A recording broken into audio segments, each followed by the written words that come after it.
ભગવાન ક્યાં છે? ઈશ્વર ક્યાં છે? આમ તો એવું કહેવાય કે ઈશ્વર આપણા બધાની અંદર જ હોય છે. આપણો આત્મા જ પરમાત્માનો અંશ છે. પણ જો એવું જ હોય તો પછી મંદિર, દેરાસર વગેરે કેમ જવું જોઈએ? જો ઈશ્વર આપણી અંદર જ હોય તો બહાર એના દર્શન, પૂજા આદિ કેમ કરવાના?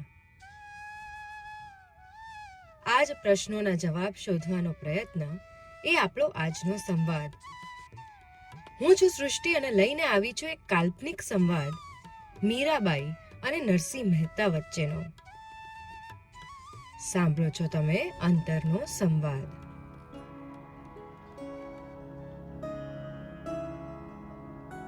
કૃષ્ણના પરમ ભક્ત નરસિંહ મહેતા વિહાર કરતા કરતા રાજસ્થાન બાજુ પહોંચ્યા હતા. ત્યાંના બધા જ કૃષ્ણ મંદિરો ફરવાનું એમને નક્કી કરેલું. રાજસ્થાનમાં મેળતા ગામની બહાર એક મનમોહક કૃષ્ણ મંદિરના પરિસરમાં પહોંચ્યા. ગર્ભગૃહ તરફના પગલા ચડવા જતા હતા ત્યારે એમને પરિસરમાં એક નાની 7-8 વર્ષની બાળકી રમતી દેખાઈ. એના મુખ પર અલગ જ તેજ હતું.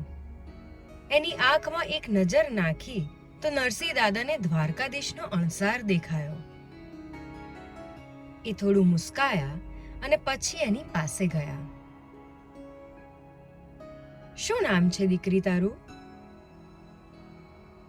મીરા, દીકરીએ રમતા રમતા જવાબ આપ્યો.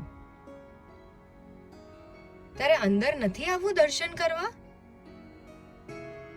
મીરાનું અડધું ધ્યાન રમવામાં હતું. એને મોઢું હલાવીને ના પાડી. દાદા થોડા ચોંક્યા. એમને પૂછ્યું, કેમ? હવે મીરાએ રમવાનું બંધ કરી દીધું અને દાદાનું નિરીક્ષણ કર્યું. દાદાની સામે જોયું તો જાણે કોઈ અંતરંગ જોડાણ અનુભવ્યું હોય તેમ એની આંખો ચમકી ઉઠી. તે બોલી, હું એમ માનું છું કે ઈશ્વર, મારા કૃષ્ણ એ મારી અંદર જ છે. મારે એમના બહાર દર્શન કરવાની, પૂજા કરવાની કોઈ જરૂર નથી. વાત કરતા કરતા બંને જણા મંદિરના ઓટલે બેઠા.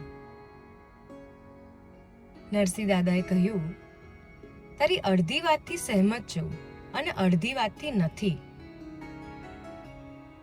એટલે? મીરાએ પૂછ્યું. એટલે કે ઈશ્વર આપણી અંદર જ છે એ સાવ સાચી વાત. પણ તેથી આપણે એમના દર્શન પૂજા ન કરવા જોઈએ એ વાતમાં મારો મત અલગ છે.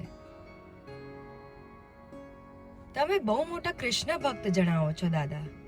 હમણાં તમે આવ્યા ત્યારે કંઈક સુંદર ભજન પણ ગાતા હતા. એ ભજનમાં તમારી ભક્તિ દેખાતી હતી અને છતાં તમે મૂર્તિ પૂજામાં માનો છો? જો, ઈશ્વરની મૂર્તિ એ આપણા માટેનું એક આલંબન છે. ચાલ તને સમજાવું. આપણા દરેકની અંદર રામ અને રાવણ બંને વસે છે.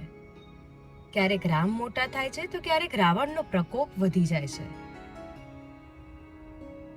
એટલે તમે ગુણ અને અવગુણની વાત કરો છો ને દાદા? બરાબર સમજી. તો જ્યારે અંદરનો રાવણ વિકૃત બને છે ત્યારે રામ આપણો પૂરેપૂરો ઢંકાઈ જાય છે. પણ એ સમયે ઈશ્વરની મૂર્તિ સામે હોય તો એ ગુણોનું, એ પરમ ચેતનાનું સ્મરણ થાય અને આપણા રામ ઉપરના આવરણો થોડા થોડા ઉઠવા માંડે.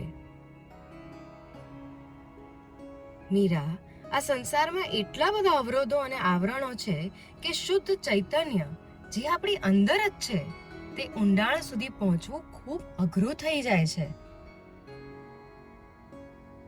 દર્શન, પૂજા આદિ કરવાથી આપણે માત્ર એ પરમાત્મા સ્વરૂપી તત્વ સાથેના જોડાણનું સ્મરણ કરીએ છીએ. ઈશ્વરની મૂર્તિ આપણી અંદર રહેલા પરમાત્માનું જ પ્રતીક છે.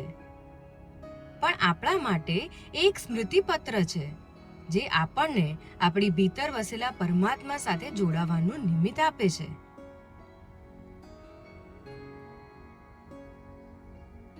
તો દર્શન કરવાથી, પૂજા કરવાથી આપણે આપણી સાથેનું જ અનુસંધાન બાંધીએ છીએ.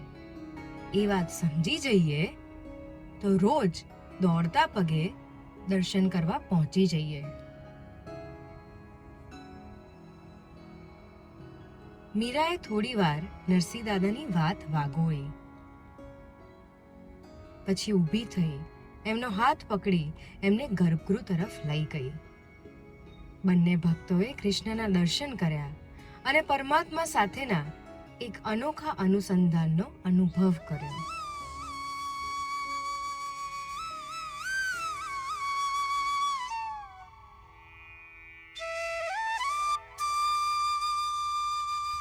આપણે ઈશ્વર સામે જોઈએ ત્યારે આપણી શું અનુભૂતિ હોય છે?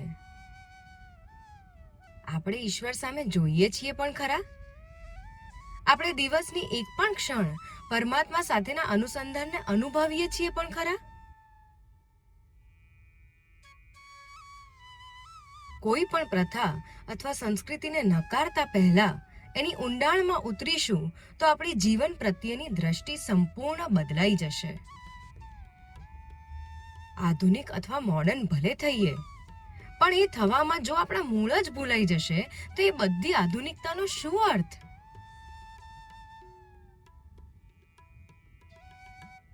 નરસિંહ મહેતાના શબ્દોમાં કહીએ, જેને જે ગમે તેને તે પૂજે, જેને જે ગમે તેને તે પૂજે. અખિલ બ્રહ્માંડ એક તું શ્રી હરિ, અખિલ બ્રહ્માંડ એક તું શ્રી હરિ.